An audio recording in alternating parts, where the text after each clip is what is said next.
নমস্কার বন্ধুরা, আমি আজ আপনাদের সাথে শেয়ার করে নেব একেবারে হেলদি নিরামিষ টিফিন রেসিপি বা ব্রেকফাস্ট রেসিপি। এতটাই সুন্দর হয় এই ব্রেকফাস্ট বা অফিস টিফিন রেসিপিটা, যে কেউ বানিয়ে নিতে পারবে এবং হাতে যদি 10 মিনিট সময় থাকে ঝটপট রেডি করে নিতে পারবে। এই রেসিপিটি এতটাই সুন্দর হয়। তো চলুন কথা না বাড়িয়ে আজকের এই রেসিপিটা দেখে নেওয়া যাক। আমি এই টিফিন রেসিপিটা বানানোর জন্য নিয়েছি 1 বাটি চালের গুঁড়ো, আর নিয়েছি 1 বাটি ময়দা, আর নিয়েছি খুবই সামান্য 2 চামচ সুজি। এই দিয়ে আজ বানিয়ে নেব। তো বন্ধুরা, স্কিপ না করে পুরো ভিডিওটা দেখুন। আশা করছি আপনাদের ভীষণ ভালো লাগবে এবং অনেক কাজেও লাগবে অনেক বন্ধুদের। আমি এখানে একটা মিক্সিং বোল নিয়েছি, আর বোলের মধ্যেই দিয়ে দেব 1 বাটি ময়দা। এরপর দিয়ে দেব আমি 1 বাটি চালের গুঁড়ো, আর দেব সুজি। এরপর এখানে স্বাদ মতো নুন দিয়ে দেব। দিয়ে সমস্ত কিছুটাকেই খুব ভালো করে হ্যান্ড উইচ দিয়ে মিশিয়ে নেব। আর সমস্তটাই খুব ভালো করে মিশিয়ে নিতে হবে আগে প্রথমেই। মেশানোটা ঠিকঠাক হলে এরপর আমি অল্প অল্প জল দিয়ে সুন্দর করে একটা ব্যাটার রেডি করে নেব। আর ব্যাটারের থিকনেসটা কীরকম রাখবো সেটাও তোমাদের দেখিয়ে দেব। কিন্তু তার আগে ব্যাটারের ঘনত্বটা আর ব্যাটারটা যেন সুন্দর করে মাখানো হয়। ব্যাটারটা যতটা সুন্দর স্মুথভাবে মাখানো হবে, এই টিফিন রেসিপিগুলো ততটাই সুন্দরভাবে রেডি হবে। আর এই টিফিন রেসিপি বলো বা নাস্তার রেসিপিটাই বলো, ভীষণ সহজ, যে কেউ বানিয়ে নিতে পারবে। হাতে যদি 10 মিনিট সময় থাকে ঝটপট কিন্তু তোমরা বানিয়ে নিতে পারবে। নিরামিষ দিনগুলোতেও তোমরা কিন্তু এই রেসিপিটা ট্রাই করে বানাতেই পারো। ভীষণই সুস্বাদু। আর সমস্ত কিছুটাই আমি অল্প অল্প জল দিয়ে ব্যাটারটা দেখো রেডি করে নিয়েছি। আর ব্যাটারটা বানানোর সময় খেয়াল রাখতে হবে একেবারেই যেন না কোথাও কোনো অংশে একটুও দলা বেঁধে থাকে, যেন পুরো ব্যাটারটাই একটা স্মুথভাবে রেডি হয়ে যায়। যেরকম আমি দেখিয়ে দিচ্ছি দেখো, ঠিক এই রকমভাবে যেন ব্যাটারটা সুন্দর করে একদম রেডি হয়ে যায়। আমার ব্যাটারটা দেখো রেডি হয়ে গেছে। আমি এবার একটা ঢাকনা দিয়ে কিছুক্ষণ রেস্টে রেখে দেব।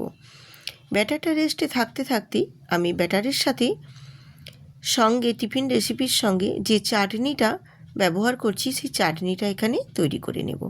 আর চাটনিটা তৈরি করে নেওয়ার জন্য আমি এখানে কিছু চিনেবাদাম নিয়েছি। আর চিনেবাদামগুলোকে শুকনো কড়াইতে একটু ভেজে নিয়ে খোসাগুলো ছাড়িয়ে নিয়েছি।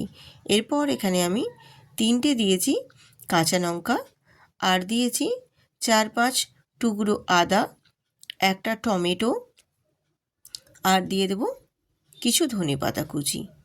দিয়ে আমি একটা পেস্ট বানিয়ে নেব চাটনির জন্য। আর ঝালটা পরিমাণ যে যেরকম রাখবে সেই মতো বাড়িয়ে কমিয়ে নেবে।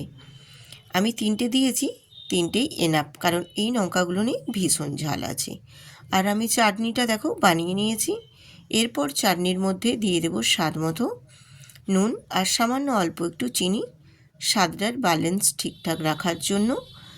আর তোমরা চাইলে এই চাটনিটাতে একটু 4-5 টুকরো রসুনও দিয়ে দিতে পারো, কিন্তু আমি নিরামিষভাবে বানাচ্ছি বলে তার জন্য এখানে পেঁয়াজ আর রসুনটা স্কিপ করেছি। অবশ্য পেঁয়াজ দেওয়ার দরকার নেই, রসুনটা দিতেই লাগতো, তার জন্য আমি এখানে রসুনটা বাদ দিয়েছি।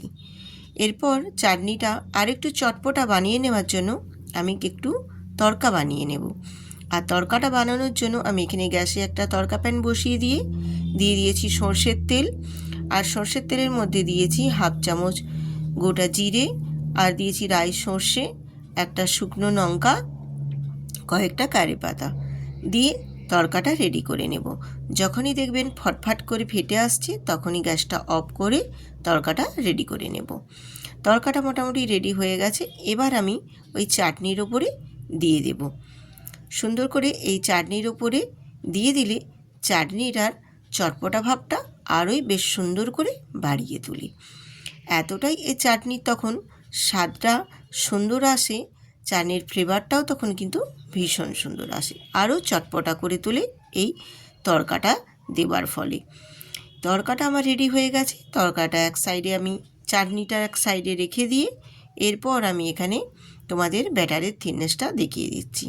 আমি এটা ঢেকে দেওয়ার ফলে আরও কিন্তু ব্যাটারটা আমার ঘন হয়ে গেছে আর কতটাই স্মুথভাবে রেডি হয়ে গেছে। তোমাদের সবটাই আমি পুরো ব্যাটারটা দেখিয়ে একদম প্রুফ দেখিয়ে দিচ্ছি।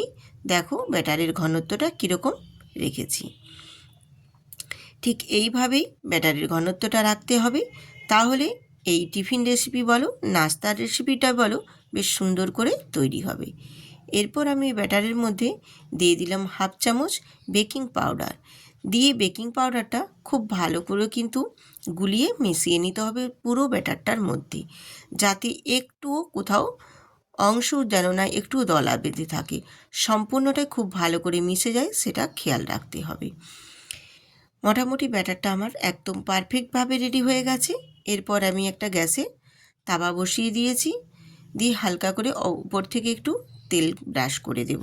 আর কিন্তু এখানে কোথাও একটু তেলের ব্যবহার করব না। দিয়ে 1 হাতা ব্যাটার দিয়ে আমি হাতাটা দিয়ে আলতো করে একটু ঘুরিয়ে দেব। একেবারে ছোট ছোট সাইজের লুচির আকারে, খুব বেশি বড় করব না। ঠিক এই রকমভাবেই আমি ব্যাটারটা দিয়ে একটু অপেক্ষা করব যে কত সুন্দরভাবে কত লেয়ারযুক্ত ছোট্ট ছোট্ট ছিদ্র তৈরি হচ্ছে। এরপর একটা ঢাকনা দিয়ে আমি 1 থেকে 1.5 মিনিট রেখে দেব। রেখে দেওয়ার ফলে কতটা সুন্দরভাবে নাস্তাটা রেডি হয়েছে সেটা পুরো আপনারা দেখলেই বুঝতে পারছেন। চারপাশ থেকে কত সুন্দর ছেড়ে উঠে আসছে আর অসংখ্য ছিদ্রযুক্ত একদম টিফিনটা রেসিপিটা দেখো তৈরি হয়েছে। তোমাদের দেখিয়ে দিচ্ছি, দেখো কতগুলো ছিদ্রযুক্ত এই টিফিন রেসিপিটা রেডি হয়ে গেছে। এই রকমভাবে আমি প্রতিটাই টিফিন বানিয়ে নেব। আর এই টিফিনগুলো বানাতে ভীষণ সহজ আর বানাতে এত ভালো লাগবে, মনে হবে তোমাদের প্রতিটা নাস্তাই আমি শেয়ার করি। কিন্তু প্রতিটা নাস্তা তো আর তোমাদের দেখানো সম্ভব হবে না, তাই আমি কিছু 2-3টে তোমাদের দেখিয়ে দিচ্ছি যে কতটা ছিদ্রযুক্ত আর কত সুন্দরভাবে এই টিফিন রেসিপি বলো বা নাস্তা বা ব্রেকফাস্টের এই রেসিপিটা কতটা সুন্দরভাবে হয়েছে। আর দেখতে সত্যি সুন্দর হয়েছিল, তার সাথে সাথে বানাতে এত ভালো লেগেছিল কি বলবো। তোমরাও বানালে বুঝতে পারবে যে সত্যি বানাতে কি ভালো লাগে। যে কোনো তুমি জিনিস বানাতে গেলে যদি সেটা পারফেক্টভাবে হয় না, তার বানানো সাকসেসফুল হয়, সেই বানানোটা যেন মনে হয় মানে মনের মধ্যে একটা শান্তি মিলে।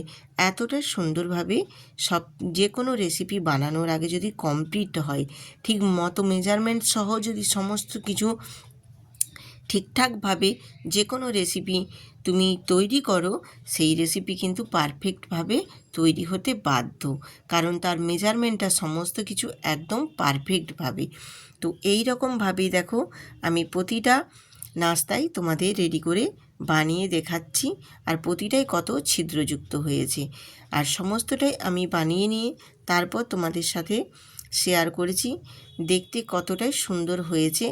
আর এই রকম নাস্তা বা ব্রেকফাস্ট বা অফিসে টিফিনের জন্য ঝটপট বানিয়ে নিয়ে তার সঙ্গে যদি এরকম একটা চটপটা চাটনি থাকে তাহলে তো আর কথাই নয়। ভীষণ সুন্দর। সকাল সকাল তোমরা যদি এই রকম একটা ব্রেকফাস্টের জন্য বানিয়ে নাও বা অফিসে টিফিনের জন্যও বানিয়ে নিতে পারো, বা যে কোনো নিরামিষ দিনেও তোমরা এটা বানিয়ে টিফিন হিসেবে ব্যবহার করতেই পারো। এতটাই সুন্দর হয়। আর তোমাদের একটা দেখিয়ে দিচ্ছি কতটা সফট এবং নরমও হয়েছে। আর একদম দেখো পেছন দিকটাও কতটা সুন্দর হয়েছে, একটুও কালো অংশ বা কালো হয়েও যায়নি। আর সামনের দিকটাও তো একদম ধপধপে সাদা হয়েছে, এতটাই সুন্দর হয়ে। আর চটপটা চাটনিটাও বেশ সুন্দর হয়েছে। সব কিছু মেজারমেন্ট একদম ঠিকঠাক রেখেই আজকের আমি এই রেসিপি আপনাদের সাথে শেয়ার করলাম। আপনারা কমেন্ট করে জানাতে কিন্তু একদমই ভুলবেন না যে আজকের এই রেসিপি টিফিন কীরকম হয়েছে। যদি ভালো লেগে থাকে তাহলে বন্ধুদের সাথে একটা শেয়ার করে সুন্দর করে একটা কমেন্ট করে দেবেন। সবাই সুস্থ থাকবেন, ভালো থাকবেন। আবার আসবো আরেকটা নতুন রেসিপি।